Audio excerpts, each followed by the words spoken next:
स्वागत है आप सभी का आपके अपने चैनल लक्ष्य तक पर सीटेट 2026 के लिए आज की क्लास बहुत ही उपयोगी होने वाले हैं, क्योंकि आज की इस क्लास में डिस्कस किया जाएगा हिंदी पेडागोजी के कुछ महत्वपूर्ण प्रश्नों को।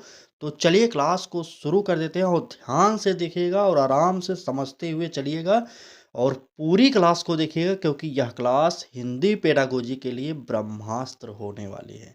ठीक, तो चलिए पहला प्रश्न देखेंगे क्या कह रहा है हमारा। देखिए इस प्रकार के बहुत सारे कठिन प्रश्न, सरल प्रश्न, मीडियम में प्रश्न, तो कुल मिलाकर सभी प्रकार के प्रश्न आज की क्लास में हम आपको प्रोवाइड करने चल रहे हैं। तो चलिए शुरू करते हैं और पहला प्रश्न देखते हैं क्या कह रहा है। पहले प्रश्न में कहा जा रहा है कि भाषा सीखने में अर्थ निर्माण पर सबसे अधिक बल किस दृष्टिकोण में दिया गया है। आपको बताना है, बहुत ही आराम से समझते हुए चलिएगा, ठीक है। ए ऑप्शन कह रहा है कि व्यवहारवादी, बी ऑप्शन कह रहा है कि संरचनावादी, सी ऑप्शन संज्ञानात्मक, डी ऑप्शन रचनावादी। कमेंट करिए और उत्तर बताइए कि कौन सा सही होने वाला है। चलिए प्रश्न संख्या 1 है, अब उत्तर देना आप लोग स्टार्ट कर दीजिए, ठीक है। चलिए प्रश्न में क्या पूछा गया था समझे, एक बार फिर से प्रश्न पढ़ लीजिए। कह रहा है कि भाषा सीखने में अर्थ निर्माण पर सबसे अधिक बल किस दृष्टिकोण में दिया जाता है। वह कौन सा दृष्टिकोण है जिसमें दिया जाएगा। तो व्यवहारवादी नहीं होगा, आप लोगों को पता होना चाहिए व्यवहारवादी का जनक कौन है। आपसे पूछा जाए तो वाटसन महोदय हो जाएंगे, ये याद कर लीजिए। संरचनावादी बिल्कुल नहीं, ये इसका भी आंसर ये नहीं। संज्ञानात्मकवादी अगर कहा जाए, संज्ञानात्मक विकास का सिद्धांत किसने दिया, तो पियाजे महोदय ने संज्ञानात्मक विकास का सिद्धांत दिया था, ये आप नोट करिए। लेकिन यहाँ पर ये सब हमारे उत्तर नहीं होंगे, हमारे उत्तर जो होगा वह होगा डी ऑप्शन, यानी कि रचनावादी। ठीक है, तो यहाँ पर पहले प्रश्न का उत्तर रचनावादी सही हो जाएगा। आगे बढ़ेंगे, अगला प्रश्न देखेंगे क्या कह रहा है। चलिए प्रश्न में कहा जा रहा है कि यदि कोई बच्चा वाक्य संरचना में बार बार त्रुटि करता है तो यह दर्शाता है, क्या दर्शाएगा। ए ऑप्शन कर रहा है कि स्मरण शक्ति की कमी, बी ऑप्शन कर रहा है कि अभ्यास की कमी, सी ऑप्शन कर रहा है कि अंतर्भाषा की अव्यवस्था अवस्था, और डी ऑप्शन सीखने में सफलता।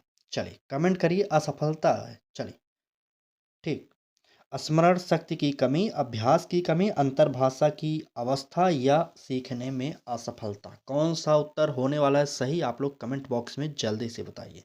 ठीक है, स्मरण की शक्ति की कमी कह रहा है, रटने की शक्ति की कमी, तो बिल्कुल नहीं। बार बार अगर बालक त्रुटि करता है तो वह कभी नहीं दर्शाएगा कि बालक रट नहीं पा रहा है, तो यहाँ पर ए ऑप्शन कट जाएगा। और बी ऑप्शन कह रहा है कि अभ्यास की कमी, बिल्कुल नहीं, अभ्यास की कमी नहीं। ये बालक तो स्टार्टिंग में बार बार त्रुटि करेगा ही, क्योंकि छोटा बालक है, त्रुटियों के माध्यम से ही सीखता है, आपको पता होना चाहिए, मैंने बार बार बताया। ठीक, अब यहाँ पर कह रहा है कि अंतर्भाषा की अवस्था, तो यहाँ पर उत्तर जो होगा बिल्कुल यही सही होने वाला है, हमारा सी ऑप्शन सही हो जाएगा। ठीक है, सी ऑप्शन सही होगा। डी ऑप्शन क्यों नहीं होगा, ये देखिए कह रहा है कि सीखने में असफलता, मतलब बालक अगर बार बार त्रुटि कर रहा है सीखने में, तो क्या बालक असफलता है, असफल हो गया, बिल्कुल नहीं, असफल बालक नहीं होगा। आप लोग नोट करिए, यहाँ पर इस प्रश्न का जो उत्तर होगा सी ऑप्शन सही होगा। और आगे बढ़ेंगे, अगला प्रश्न देखेंगे। चलिए प्रश्न में कहा जा रहा है कि हिंदी भाषा शिक्षण में पूर्व ज्ञान का प्रयोग मुख्यतः किस लिए किया जाता है। इंपॉर्टेंट है प्रश्न, नोट करिए आप लोग। चलिए कह रहा है कि हिंदी भाषा शिक्षण में पूर्व ज्ञान का प्रयोग मुख्यतः किस लिए किया जाता है। ए ऑप्शन कह रहा है कि पाठ कठिन बनाने के लिए, बी ऑप्शन कह रहा है कि नई भाषा को जोड़ने के लिए, सी ऑप्शन कह रहा है कि मूल्यांकन के लिए, और डी ऑप्शन कह रहा है कि अनुशासन के लिए। तुरंत कमेंट करिए और बता दीजिए कि कौन सा उत्तर सही होने वाला है। चलिए तुरंत बताइएगा। चलिए प्रश्न संख्या 3 का उत्तर देखिए। यहाँ पर अनुशासन के लिए मैंने बताया था ना कि ये नेगेटिव शब्द है, अनुशासन की बात नहीं करेगा, ये नेगेटिव है, काट दीजिए। सी ऑप्शन कह रहा है कि मूल्यांकन के लिए, बिल्कुल नहीं। पूर्व ज्ञान जो होता है वो मूल्यांकन के लिए नहीं होता। बालक के पूर्व ज्ञान का जो प्रयोग मुख्यतः किया जाता है नई भाषा को जोड़ने के लिए, भाषा शिक्षण में इसका प्रयोग किया जाता है। ठीक है, वैसे तो मूल्यांकन के लिए भी किया जा सकता है पूर्व ज्ञान का प्रयोग, लेकिन यहाँ पर पूछा जा रहा था कि हिंदी भाषा शिक्षण में, तो हिंदी भाषा शिक्षण में इसका कार्य जो होगा वह होगा नई भाषाओं को जोड़ने के लिए। ठीक है? तो यहाँ पर इस प्रश्न का जो उत्तर होगा बी ऑप्शन हमारा सही हो जाएगा और आगे बढ़ेंगे, अगला प्रश्न देखेंगे क्या कह रहा है। चलिए। अगले प्रश्न में कहा जा रहा है, देखिए, प्रश्न में कह रहा है कि कौन-सा कथन बहुभाषिक कक्षा के लिए सबसे उपयुक्त है? बहुत ही इम्पोर्टेंट प्रश्न है। ध्यान से समझिएगा और पेपर 1 की तैयारी चाहे कर रहे हो, चाहे पेपर 2 की तैयारी कर रहे हो, दोनों के लिए यह क्लास इम्पोर्टेंट होने वाली है। ठीक? चलिए, प्रश्न में पूछा जा रहा था कि बहुभाषिक कक्षा के लिए सबसे उपयुक्त, बहुभाषिक कक्षा की बात कर रहा है। ए ऑप्शन कह रहा है कि केवल मानक हिंदी का प्रयोग। तो जहाँ पर भी बहुभाषिक की बात करें, वहाँ पर इकलौते किसी भी भाषा का हम प्रयोग नहीं करेंगे। ठीक है? और कह रहा है बी ऑप्शन में मातृभाषा को हतोत्साहित करना, बिल्कुल नहीं, मातृभाषा को तो प्रोत्साहित करना चाहिए, हतोत्साहित नहीं करेंगे। यहाँ पर हमारा बी ऑप्शन भी गलत हो जाएगा। सी ऑप्शन कह रहा है कि सभी भाषाओं को संसाधन की तरह प्रयोग करना, बिल्कुल सही। हमें समाज की सभी भाषाओं को वहाँ पर मानना पड़ेगा क्योंकि यहाँ पर बहुभाषिक कक्षा की बात कर रहा है, ठीक है? कक्षा में जितने भी बालक आएँ, चाहे जिस भी भाषाई पृष्ठभूमि से हों, तो वहाँ पर उनकी भाषा को हमें स्थान देना पड़ेगा कक्षा में, ठीक है? तो यहाँ पर इसका उत्तर जो होगा क्या होगा? सभी भाषाओं को संसाधन की तरह प्रयोग करना, यही हमारा सी ऑप्शन सही हो जाएगा, ठीक? चलें आगे। क्लास अच्छी लग रही है तो लाइक ज़रूर करिएगा। आपके एक लाइक से यह क्लास अधिक तक लोगों तक पहुँच जाएगी। तो बस यही करिए कि अच्छी लगे तभी लाइक करिए। पढ़ना हो डेली तभी हमारे चैनल को सब्सक्राइब करिएगा, नहीं तो मत करिएगा, ठीक है? क्योंकि हम ऐसे लोगों से दूर रहना चाहते हैं जो पढ़ाई ना करें और हमारे साथ जुड़ जाएँ, ठीक है? बाद में हमारे हर क्लास पर कमेंट करें कि अच्छा स्कोर नहीं हुआ जब रिजल्ट आएगा तो, ठीक है? इसलिए पढ़ाई करना हो तो हमारे साथ जुड़ जाए क्योंकि हम इस बार सीटेट की फ्री प्रैक्टिस बैच आपको प्रोवाइड कर रहे हैं, वो भी निःशुल्क में, एक भी रुपए आपको नहीं देना। पढ़ना है तो एनसीईआरटी पढ़िए, ठीक है? यहाँ पर एनसीईआरटी के प्रश्न, नहीं तो एनसीईआरटी बेस्ड के प्रश्न आपको प्रोवाइड किए जा रहे हैं, जो कि आपकी परीक्षा के लिए इम्पोर्टेंट होने वाले हैं, ठीक? चलिए, बात करेंगे अगले प्रश्न की। तो कह रहा है कि भाषा अधिगम में सांकेतिक संकेत किस कौशल को अधिक सहारा देता है? बहुत ही इंपॉर्टेंट प्रश्न। चलिए, बताइए, भाषा अधिगम में सांकेतिक संकेत किस कौशल को अधिक सहारा देता है? ए ऑप्शन कह रहा है कि लेखन, बी ऑप्शन कह रहा है कि पठन, सी ऑप्शन श्रवण बोधन और डी ऑप्शन व्याकरण। चलिए, तुरंत कमेंट करिए और बता दीजिए कि कौन सा उत्तर हमारा यहाँ पर सही हो जाएगा, ठीक? चलिए, प्रश्न संख्या 5 का उत्तर बो करिए। बिल्कुल, बिल्कुल।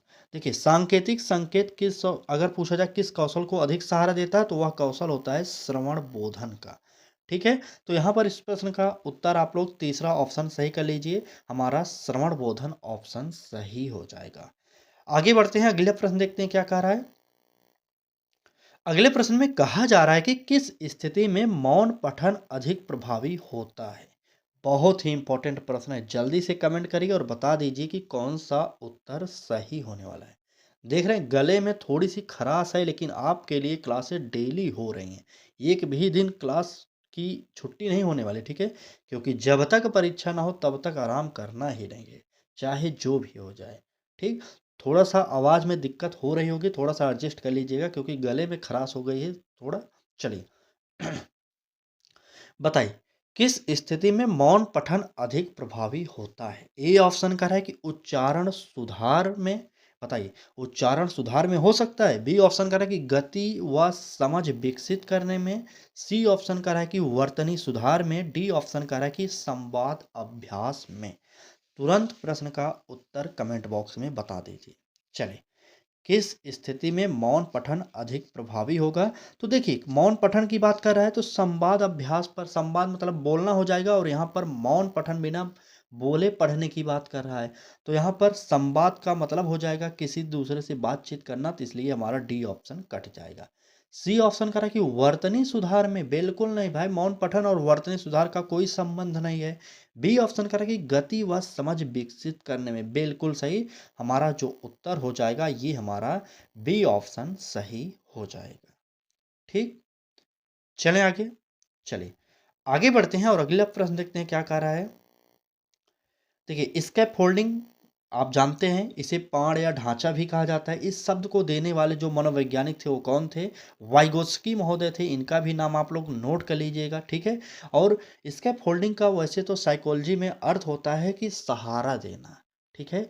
तो यहाँ पर लेकिन हिंदी शिक्षण की बात कर रहा है तो अलग से देखेंगे क्या पूछा जा रहा है। चलिए, प्रश्न में कहा जा रहा है कि हिंदी पेडागोजी में स्कैफोल्डिंग का अर्थ है। क्या अर्थ है? ए ऑप्शन कह रहा है कि कठिन अभ्यास देना, बी ऑप्शन कह रहा है कि अतिरिक्त गृह कार्य, सी ऑप्शन अस्थायी सहायता प्रदान करना और डी ऑप्शन बार बार परीक्षण लेना। चलिए, तुरंत बता दीजिए कि इस प्रश्न का उत्तर क्या होने वाला है। चलिए, हिंदी पेडागोजी में स्कैफोल्डिंग का अर्थ है, क्या अर्थ है बताइए जल्दी से।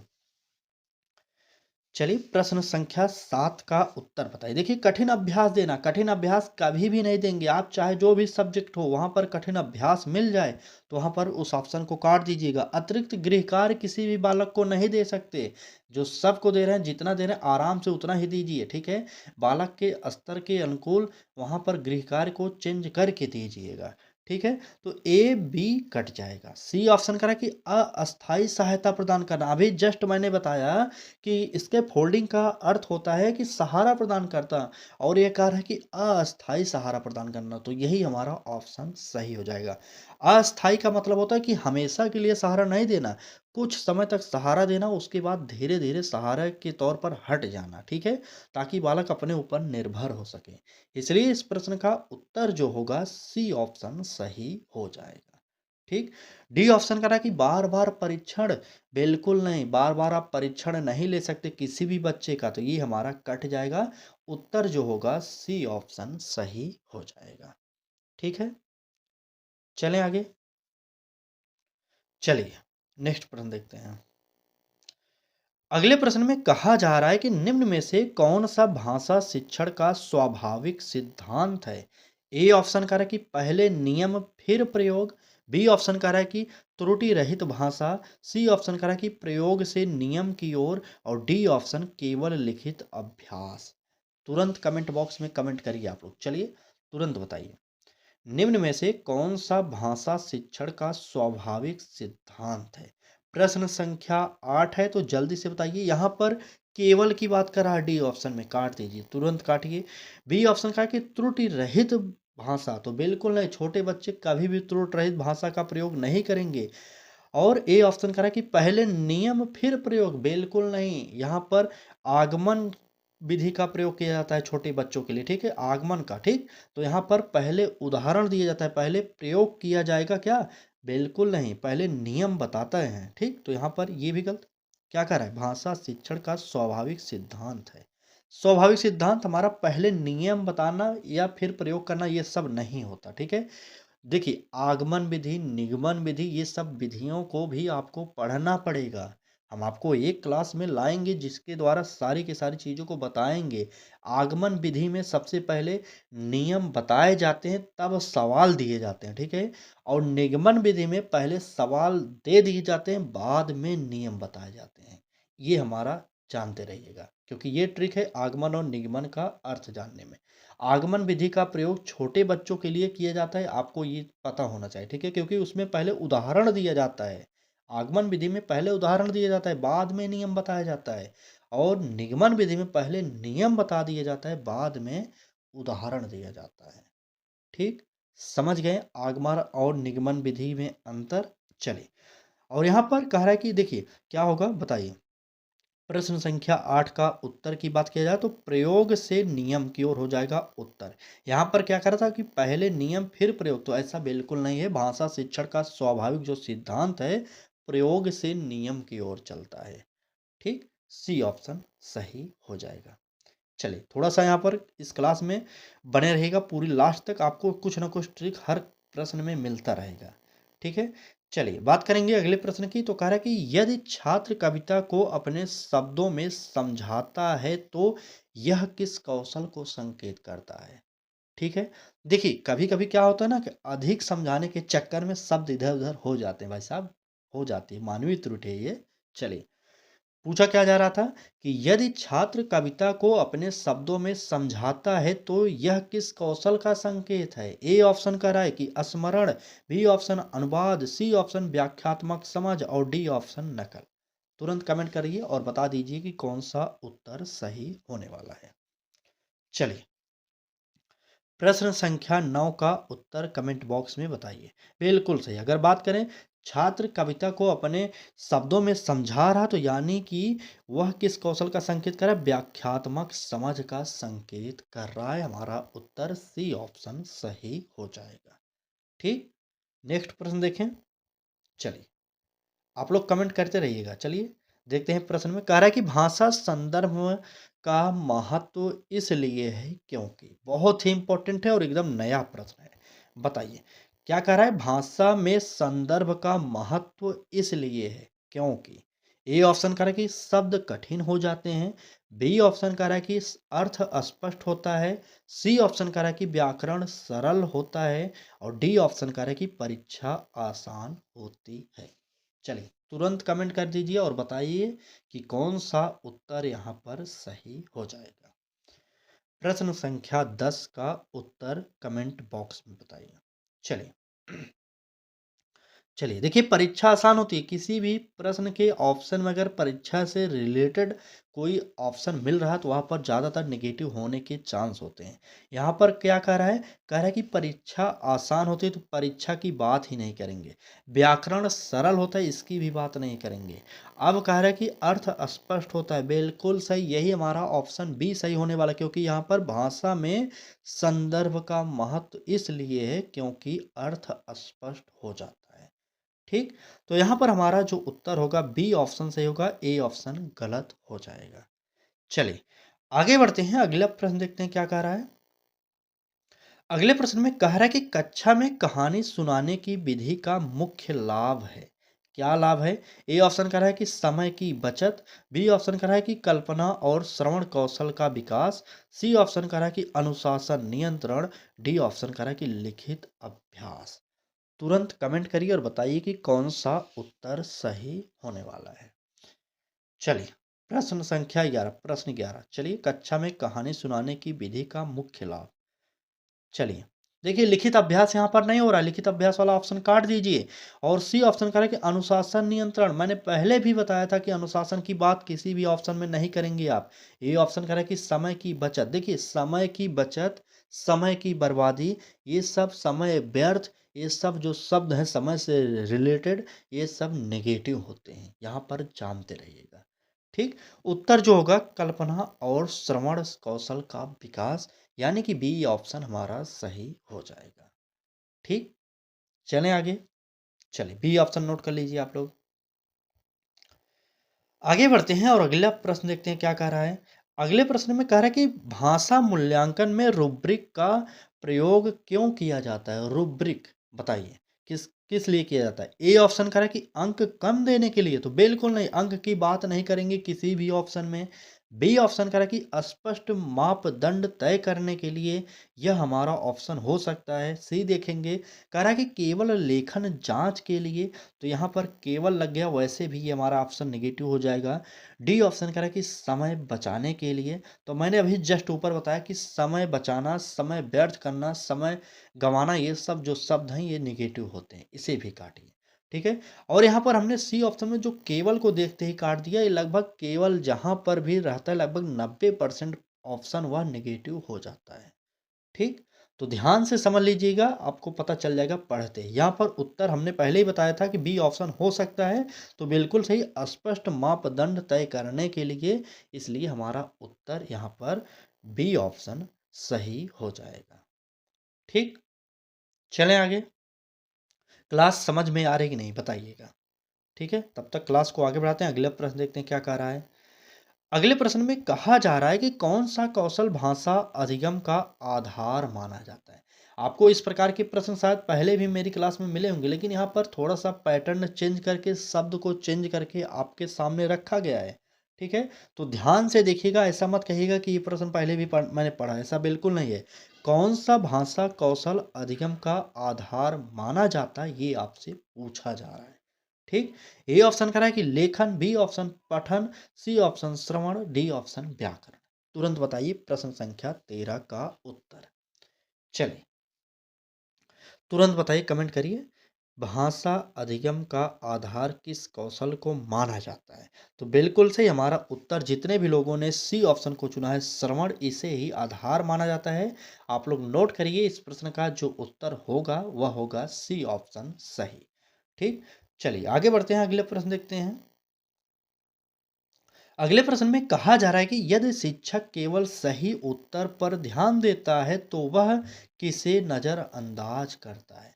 अगर आप एक टीचर हैं, अगर आप अपनी क्लास में किसी भी बालक को प्रश्न पूछते हैं, बालक जो भी हो सही बताए या गलत बताए, तो वहां पर आप अगर सही उत्तर पर ही सिर्फ ध्यान दे रहे हैं तो आप किसी नजरअंदाज कर रहे हैं। यह प्रश्न के माध्यम से पूछा जा रहा है। ए ऑप्शन कर रहा है कि परिणाम को, बी ऑप्शन कर रहा है कि प्रक्रिया को, सी ऑप्शन पाठ्यक्रम और डी ऑप्शन समय। चलिए बताइए यहां पर प्रश्न संख्या 14 का उत्तर क्या होने वाला है? चलिए तुरंत कमेंट करिए। प्रश्न संख्या 14 बिल्कुल। देखिए समय की बात नहीं करेंगे, मैंने जस्ट बताया कि किसी भी ऑप्शन में समय की बात नहीं होगा, पाठ्यक्रम की बात नहीं होगा, लेकिन हाँ परिणाम की भी बात नहीं होगा, लेकिन प्रक्रिया की बात हो सकता है। इसलिए हमारा दूसरा ऑप्शन एकदम सही हो जाएगा। ठीक है, तो यहाँ पर दूसरा ऑप्शन सही होगा। अगले प्रश्न पर चलेंगे, देखेंगे क्या कह रहा है। अगले प्रश्न में कहा जा रहा है कि भाषा शिक्षण में भूमिका अभिनय किसे बढ़ावा देता है? यानी कि रोल प्ले किसे बढ़ावा देता है, ये आपको बताना है। ए ऑप्शन का रहा है कि रटंत, रटंत काट दीजिए। यांत्रिक अभ्यास, क्या ये हो सकता है? तो बताइए बिल्कुल नहीं, ये नहीं होगा। बी ऑप्शन का रहा है कि संप्रेषणात्मक दक्षता, बिल्कुल हो सकता है। और डी ऑप्शन का रहा है कि व्याकरण नियम। तो चलिए प्रश्न संख्या 15 का उत्तर बताइए, सी या डी में से कौन सा सही होने वाला है? 5 सेकंड का टाइम लीजिए और कमेंट करिए। चलिए तुरंत बताइए। ठीक ठीक, चलिए यहाँ पर व्याकरण नियम नहीं होगा, क्योंकि व्याकरण अपने आप में ही नेगेटिव है। हमारा उत्तर जो होगा सी ऑप्शन, यानी कि संप्रेषणात्मक दक्षता, सी ऑप्शन सही हो जाएगा। नेक्स्ट प्रश्न पर चलेंगे, देखेंगे क्या कह रहा है ये वाला प्रश्न हमारा। इस प्रश्न में कहा जा रहा है कि निम्न में से कौन सा कथन गलत है? गलत कथन की बात कर रहा है और इम्पोर्टेंट भी है प्रश्न। ठीक, चलिए भाषा सामाजिक प्रक्रिया है, क्या यह सामाजिक प्रक्रिया है? तो बिल्कुल यह हमारा सामाजिक प्रक्रिया है। और सभी बच्चे समान गति से सीखते हैं? तो बिल्कुल नहीं, सभी बच्चे समान गति से नहीं सीखते, क्योंकि उनकी सीखने की क्षमता अलग अलग होती है, इसलिए समान गति से नहीं सीखते। ठीक, इसलिए ये गलत हो गया। सी ऑप्शन कह रहा है कि त्रुटियां सीखने का हिस्सा हैं, तो बिल्कुल त्रुटियां सीखने का हिस्सा होती हैं, ये हमारा सही है। डी ऑप्शन कह रहा है कि भाषा प्रयोग से विकसित होते, तो यह भी हमारा ऑप्शन बिल्कुल 100% सही है। अब यहाँ पर पूछा गया था कि गलत कथन कौन सा है, तो जो गलत है वो ऑप्शन सही हो जाएगा और जो सही है उसे हमें काटना पड़ेगा। तो काट दीजिए ए सी डी, और हमारा उत्तर जो होगा बी ऑप्शन इस प्रश्न का भी सही उत्तर हो जाएगा। ठीक, चलिए आगे बढ़ते हैं और देखते हैं क्या कह रहा है अगला प्रश्न। अगले प्रश्न में कहा जा रहा है कि हिंदी शिक्षण में स्थानीय परिवेश का उपयोग क्यों आवश्यक है? ए ऑप्शन कह रहा है कि पाठ कठिन बनाने के लिए, बी ऑप्शन कह रहा है कि भाषा को अर्थपूर्ण बनाने के लिए, सी ऑप्शन कह रहा है कि केवल उदाहरण देने के लिए, और डी ऑप्शन कह रहा है कि समय भरने के लिए। चलिए तुरंत बताइए कौन सा उत्तर होगा प्रश्न संख्या 17 में। चलिए बताइए, कमेंट करिए, देखते हैं कितने लोग उत्तर सही देते हैं। 10 सेकंड का टाइम लीजिए, उत्तर दीजिए। चलिए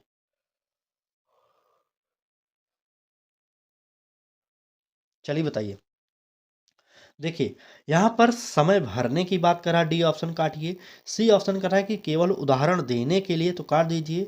ए ऑप्शन कर रहा है कि कठिन बनाने के लिए किसी भी पाठ को, तो बिल्कुल नहीं, उत्तर जो होगा वह होगा भाषा को अर्थपूर्ण बनाने के लिए। ठीक, चलिए आगे बढ़ते हैं, अगला प्रश्न देखते हैं। उससे पहले एक निवेदन करेंगे, क्लास अच्छी लग रही हो तो लाइक जरूर कर दीजिए। ठीक, और कुछ करिए ना करिए, क्लास अच्छी लग रही हो तो लाइक करिए। ठीक है, बाकी आपको अगर हमारे साथ जुड़कर तैयारी भी करनी हो तब हमारे साथ जुड़ सकते हैं, क्योंकि हम सीटेट की फ्री प्रैक्टिस बैच आपके लिए प्रोवाइड किए हैं यूट्यूब के चैनल लक्ष्य तक पर। ठीक, चलिए आगे बढ़ेंगे, अगला प्रश्न देखेंगे तो कह रहा है कि भाषा में प्रवाह का संबंध है। बताइए प्रवाह का संबंध क्या है? ए ऑप्शन कह रहा है कि शुद्धता से, बी ऑप्शन गति व सहजता से, सी ऑप्शन कह रहा है कि वर्तनी से और डी ऑप्शन व्याकरण से। चलिए तुरंत बताइए कि इस प्रश्न का उत्तर क्या होने वाला है। चलिए भाषा में प्रवाह का संबंध क्या है ये आपको बताना है। ठीक ठीक, चलिए व्याकरण से होगा नहीं, वर्तनी से होगा नहीं, शुद्धता से है नहीं, तो हमारा उत्तर गति व सहजता से है। ठीक, यहाँ पर वर्तनी और व्याकरण ये सब निगेटिव शब्द हैं और कहीं कहीं पर शुद्धता होता है पॉजिटिव शब्द में, लेकिन ज़्यादातर यह भी निगेटिव में ही होता है। ठीक है, तो यहाँ पर इस प्रश्न का उत्तर आप लोग बी ऑप्शन को नोट करिएगा और आगे बढ़िए, अगला प्रश्न देखते हैं क्या कह रहा है। ठीक, चले प्रश्न में कहा जा रहा है कि जब छात्र प्रश्न पूछने के लिए प्रेरित होते हैं तो यह दर्शाता है। क्या दर्शाएगा ये आपसे पूछा जा रहा है। ए ऑप्शन कह रहा है कि अनुशासनहीनता, बी ऑप्शन कह रहा है कि जिज्ञासा व सक्रिय अधिगम और सी ऑप्शन कह रहा है कि समय की बर्बादी, डी ऑप्शन कह रहा है कि पाठ से भटकाव। तुरंत बताइए, एकदम सरल उत्तर है। थोड़ा सा हमारी ट्रिक को यूज करिए और लॉजिक लगाइए, आपको उत्तर मिल जाएगा, क्योंकि तीन ऑप्शन साफ साफ निगेटिव दिए गए हैं। बताइए, चलिए कमेंट करिए आप लोग, तुरंत कमेंट करिएगा। चलिए 10 सेकंड चलिए ले लीजिए टाइम। चलिए देखिए, यहाँ पर उत्तर क्या होता है। देखिए पहली बात, अनुशासनहीनता की बात नहीं करेंगे। समय की बर्बादी मैंने बता दी था क्लास के स्टार्टिंग में, कभी भी ऑप्शन सही नहीं होगा। और डी ऑप्शन पाठ से भटकाव, यह भी नहीं होगा। अब हमारा उत्तर, जब छात्र प्रश्न पूछने के लिए प्रेरित होते हैं तो यह क्या दर्शाता है? जिज्ञासा और सक्रिय अधिगम को दर्शाता है, यानी कि बी ऑप्शन हमारा सही हो जाएगा। ठीक, तो यहाँ पर बी ऑप्शन सही हो जाएगा और आगे बढ़ेंगे, अगला प्रश्न देखेंगे क्या कह रहा है। चलिए, भाषा शिक्षण में समूह कार्य का सबसे बड़ा लाभ है। अब बताइए भाषा शिक्षण में समूह कार्य का सबसे बड़ा लाभ क्या है? ए ऑप्शन कह रहा है कि प्रतियोगिता, बी ऑप्शन सहयोग और संवाद, सी ऑप्शन शोर, डी ऑप्शन शिक्षक पर निर्भरता। चलिए बताइए, भाषा शिक्षण में समूह कार्य का सबसे बड़ा लाभ है, क्या लाभ है बताइए कमेंट बॉक्स में आप लोग। तो यहाँ पर देखिए, शिक्षक पर निर्भरता कभी नहीं रहेगी, शोर का मतलब नहीं, प्रतियोगिता से कोई लेना देना नहीं। हमारा उत्तर जो होगा सहयोग और संवाद, यानी कि बी ऑप्शन हमारा सही हो जाएगा। ठीक, चलिए आगे बढ़ते हैं। आज की क्लास में बस इतने ही प्रश्न थे। बाकी क्लास आपको कैसी लगी कमेंट बॉक्स में ज़रूर बताइएगा। प्रश्नों का पैटर्न कैसा लगा, कठिन थे कि सरल थे या मीडियम में थे, ठीक, ये भी बताना है आपको। साथ में आपको ये भी बताना है कि आपके पूरे क्लास में कितने प्रश्न सही हुए, अपने मन से बताइएगा। जो मैं उत्तर बताने के बाद आपने सही किया उसे नहीं, आपने जो पहले उत्तर दिया था उसमें से कितने सही हुए ये आपको कमेंट बॉक्स में बताना है। ठीक, चलिए क्लास अच्छी हो लगी हो तो लाइक करिए, चैनल पर पहली बार आए तो सब्सक्राइब कर लीजिए और बेल आइकन को ऑन कर लीजिए। हमारे साथ जुड़कर इस बार सीटेट में झंडा जरूर गाड़िएगा, क्योंकि लक्ष्य हमारा एक ही है कि आपको 100 नंबर दिलाना है। 100% नहीं भाई, 100 नंबर होगा। ठीक है, चलिए ठीक, आज की क्लास में बस इतना ही। पढ़ाई करते रहिएगा, डेली पढ़ाई करिए। ठीक, धन्यवाद।